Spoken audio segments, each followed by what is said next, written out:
Hey, folks. Welcome to my talk. Today, I'm going to be talking to you about what I call the operational analytics loop. And hopefully, you'll come away with what I think we need to do as an industry and data teams to try to work better with our stakeholders and actually build a better kind of data team. So I thought I'd open with a little bit about myself. For those that are curious, my name's Boris. I've actually spent my entire career in tools for many years in developer tools, on security tooling, and nowadays I am the CEO and founder of a company called Census, where we help companies better understand their customers using data. But really, we help data teams do more with their data. And I'm also a very proud Canadian. So I like to, I may pepper in some analogies in today's conversation. The main idea behind our platform, and I won't go too much into detail right now, is that it connects to your data warehouse and it pushes any data models, insights you have into applications where your teams do their work. That could be a sales tool or a marketing tool, et cetera. I like to think of it as the last mile in the modern data stack. Or putting another way, it puts your data on offense, right? It changes how you interact with the rest of your company when it comes to your insights and your analytics. And we get to work with a ton of awesome customers. These are data teams from across the industry. And I've been really lucky. We started the company in 2018, and I've got to see a lot of these teams grow. Some of them from a single person on the data team to now having dozens of people working in this function. And part of that is because these are software companies that have grown tremendously over the last 3 years. Really, I think the story of this past decade has been how much software has conquered the planet, right? And how companies like Webflow, like Loom, like Notion, like Canva are used by millions of people. And I think there's a lot we can learn from these teams that I work with, but also from those companies themselves. So, this quote is unbelievably overused that Mark Andreessen kind of stated over a decade ago now, I think, that software is eating the world, which I think at this point is undeniably true, right? Having seen industry after industry be changed by the addition of software. And this prediction, right, was this idea that software and applications, because they iterate faster, because they're infinitely deployable, they have zero marginal cost, all the things kind of we understand about software, would grow to dominate any part of any industry, any part of our lives where software could be applied. And I think we've seen people just kind of get into every category over the last decade since software as a service was born. I guess software as a service is 20 years old now, technically, but I think it really has boomed in the last decade. To me, this is kind of old news, right? But thinking about how this works, how this happens, is very interesting to me. And specifically, I have this kind of corollary that I refer to, which is that the software practices are eating the world. In other words, how software is made and how it's delivered is going to become how everything is delivered. And this in particular, to me, is the story of what's happening in data. And this conference is called DataOps. And I think of that as very much, what are the set of tools, techniques, and culture you need to be able to better deliver? And there's no better place to go look than how software is delivered. Now there's a name for that, right? It's called DevOps. This is the culmination of years and years of software processes and culture that have led to how we ship software today. So what is it? I mean, it's one of those things we bandy this word about a lot. I think it means a lot of things to a lot of people, and there's a famous picture of it, right? But I went to Wikipedia, I did the classic thing, and let's go see what the definition is. And there is one. And this is about as close as you can get to it. It's a set of practices intended to reduce the time between committing a change to a system and the change being placed into normal production while ensuring high quality. And these are the three authors of that quote. This is a lot of words that actually are very precise, and I strongly agree with this definition.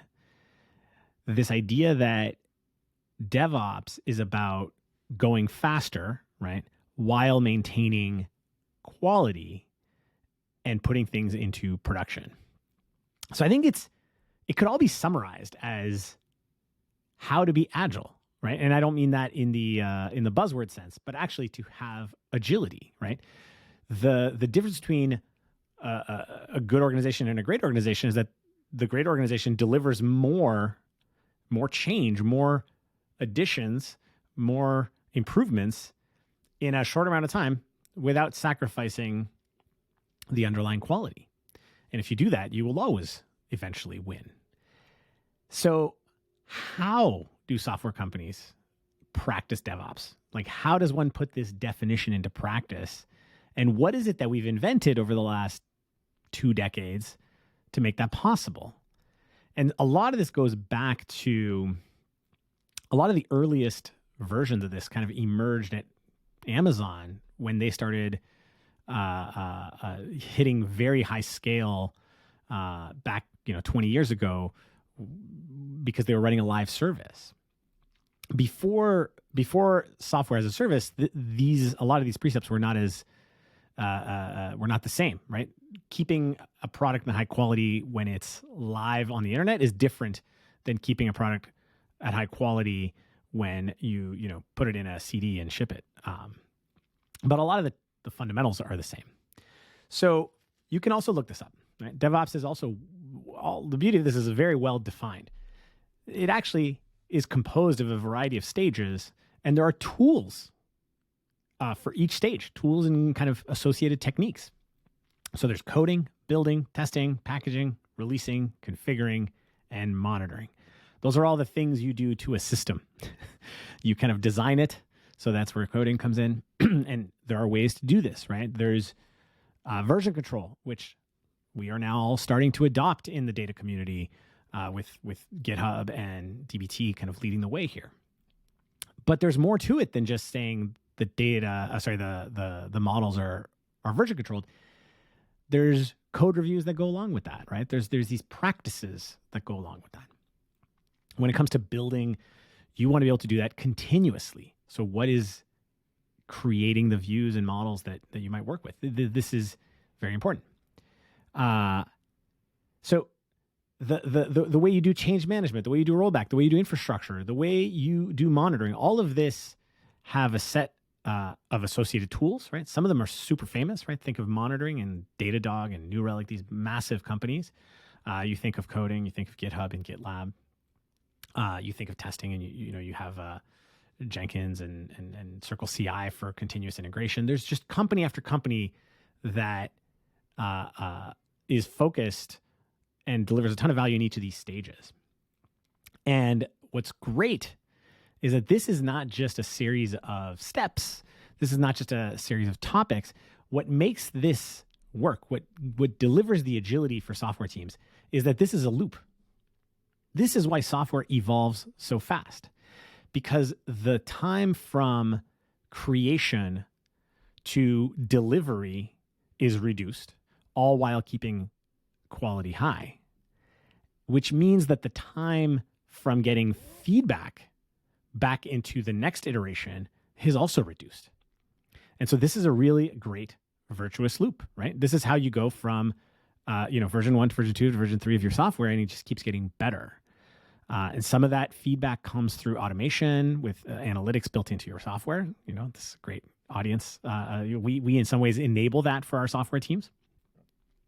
But it's also through customer feedback, right? And people complaining, or people using the software, or giving kudos, all these kinds of things that you get to monitor as a software developer and iterate.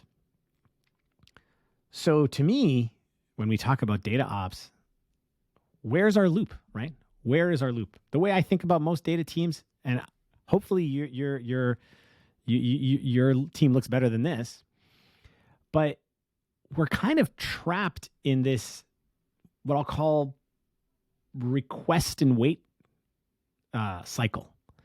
So the business teams have learned to depend on us more and more, which is a beautiful thing. And you can better than ever before, you can analyze any data in your company, right? It's very easy to pull data down with the modern data stack.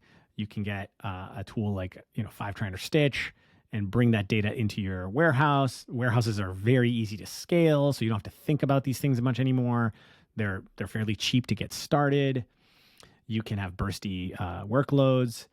All of that in service of building beautiful visualizations that you can then show at your board meeting, or at a monthly sales review, or quarterly business review, or posting them in Slack, or just hoping that these dashboards are used as frequently as possible by the teams in question.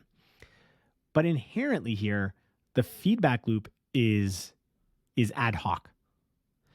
So I think of this as, it'd be much better if, instead of getting feedback about an ML process that you've built that generates, scores about customers, and having, a monthly get together where someone on the sales team tells you, these scores are not working for us. It'd be a lot better if that scoring generated the work, right? So it generates the leads, let's say, in a sales tool. And then you could automatically monitor the sales metrics improving. And then you have an actual virtuous feedback loop, right? You can see the results of your work as a data team lead directly into change on the business side, and then iterate from there. And this is what tools like Census make possible, right? We refer to this as reverse ETL. I think it's a funny term because, ETL could be viewed in any direction. But the idea of taking data from the data team, from the warehouse, and turning it into a kind of continuous deployment, continuous integration of data, allows for this feedback loop with your stakeholder teams. This is why we call it operational analytics. This is taking your analytics and deploying them live into operational tools. And if you remember the DevOps picture, continuous integration and continuous deployment is a key element of that loop. And without a tool that you can rely on to consistently deliver data to your teams, you can't build this kind of feedback system. So let me try and give you a real world story to kind of make this a little more visceral for all of us here. So one of my favorite customers is a company called Loom that many of you probably know. Great tool for recording video, sharing video with your team. Just a tremendously popular app, very easy to use, and has grown tremendously over the last few years into the many, many millions of users.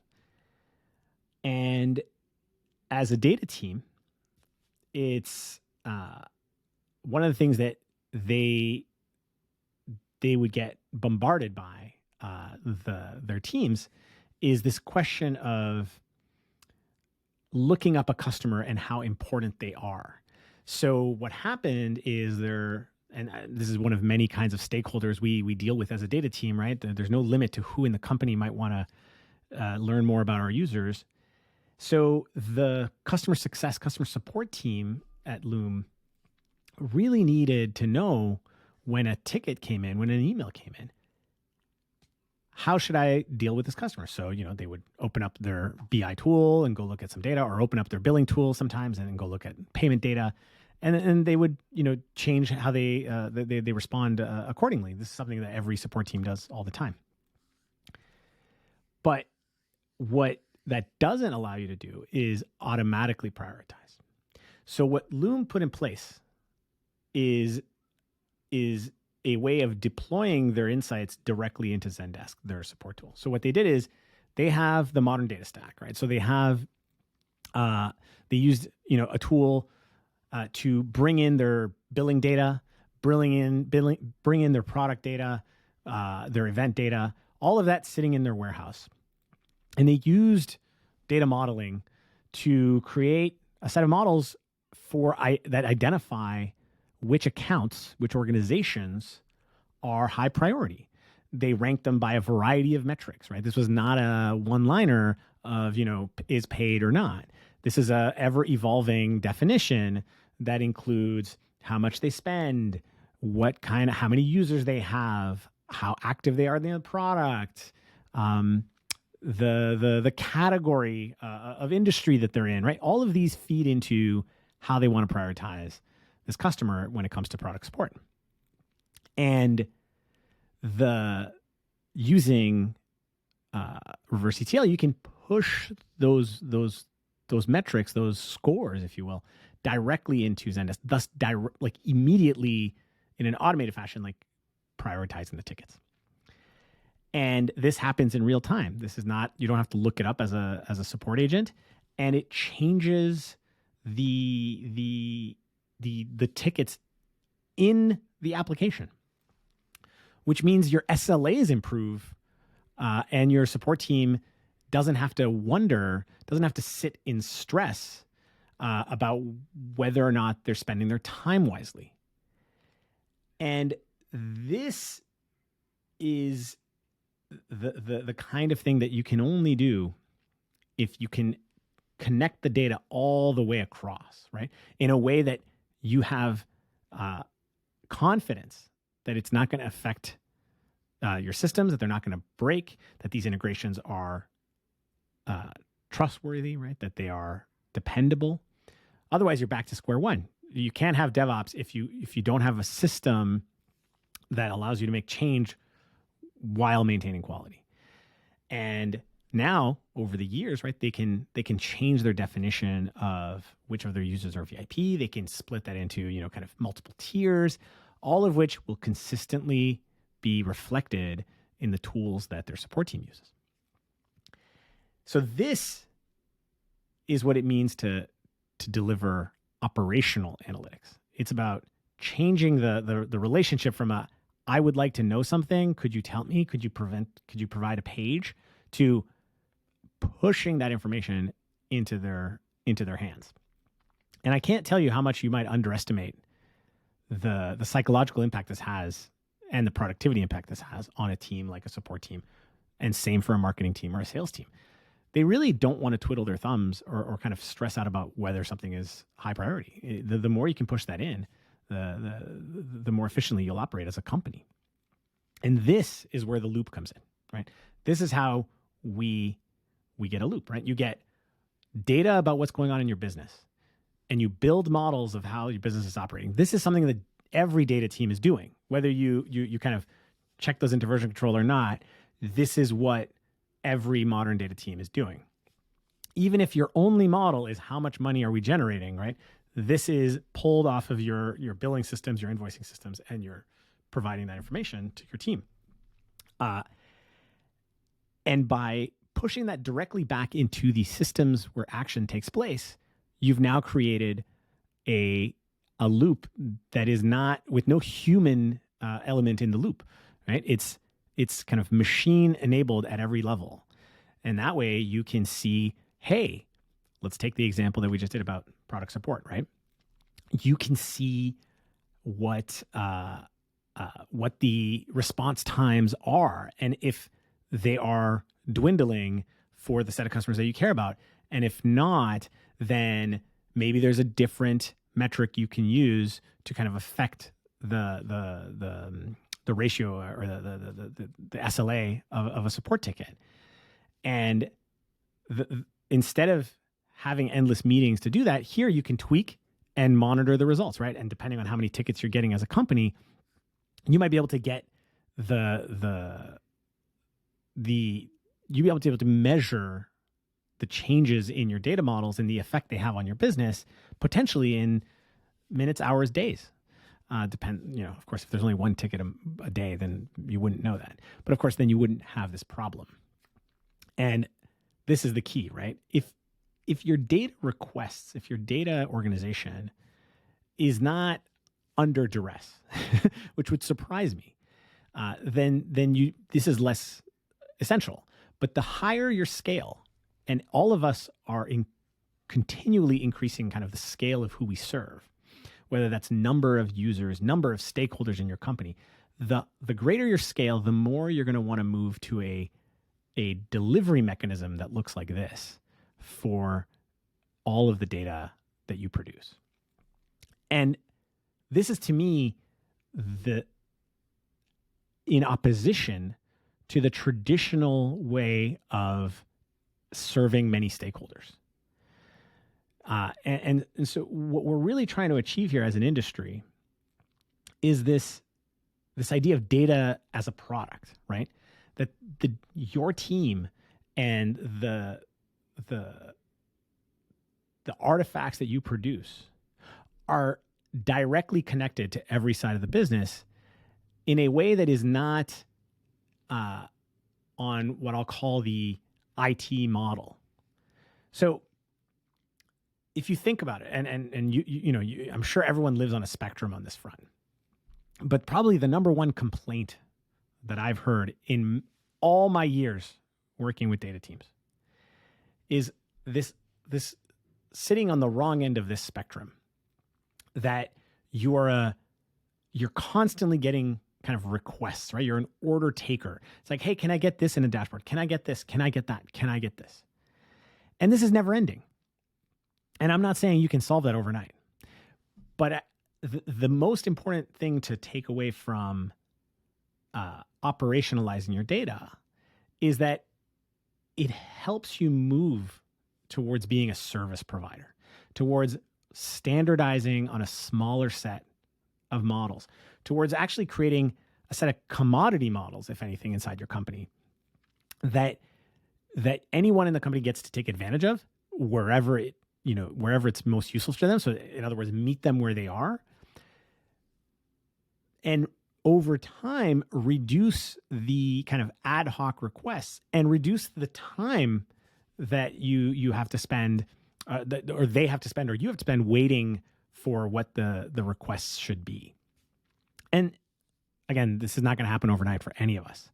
But if we're ever to achieve the scale that software teams have achieved, we have to find a way to spend less time just having a set of, kind of service requests from their team. Like just ask me for whatever data point you want, right? And I'll put it on a dashboard, into holistic models that are reusable. Something like, here's a customer data model, right? Here's an organizational data model, an employee data model, and then serving that in anywhere where it needs to go, right? And that's what I mean by kind of deploying the data. And there's no sense of deployment if you're not deploying an artifact. And that is what this is, right? Your models that you build that are effectively a deployable artifact. And you should measure yourself on this, right? The thing that software teams also do unbelievably well is not just deploying in a way that is agile and changing and as they go, is to measure their outcomes, right? Measure their output. Are people using this feature? Are people signing in? And I think on this front, there's so much we can learn as well, right? You should be aware of the impact of your data. Are these dashboards being used? Is a classic one, right? Are these tables in use? A lot of this is baseline metrics. You can think more deeply about, like, what is it that we are supposed to enable for this company? If all it is an efficient board meeting for the CFO to present the revenue metrics, then so be it. But I think most data teams aspire to do more. You aspire to actually move business KPIs forward. So wouldn't it be better to say we delivered data, like that we delivered data that moved the service SLAs or the sales conversions, that it moved those metrics up, which is actually what the business is trying to do, rather than just saying, I delivered a dashboard request in X minutes, right? So I think how you measure yourself also has to improve as you do this and align yourself more and more with the business outcomes. And the more you can deploy into those tools, the better you can do that. All of this is, rewinds that original definition. Like DevOps is a lot of words to say you have to try to have agility. You have to maintain agility. And I would recommend that as you think through your data stack, your data practices, look for anywhere where something is done manually, where you don't have visibility on the end-to-end flow of data. And if you can instrument that, and if you can connect from one end to the other, and so what I mean by that is, if it stops at a dashboard, that's actually not end-to-end. If you make a beautiful report in Looker, it doesn't mean that that's having the downstream effect on the business. But if you can operationalize the data, if you can take those same metrics and put them in the tool where you can then get feedback on the outputs, now you have end-to-end pipelines. You have end-to-end visibility on your business. And the more you can automate change within that, I think the less you will stagnate. And I think this is the promise of operational analytics. It's creating a loop that increases agility while maintaining quality. And so I hope this has been a useful kind of foray into this kind of perspective. And I'm here if you want to ask some questions, or you can reach out to me on Twitter, or you can find us at getcensus.com. Thanks again.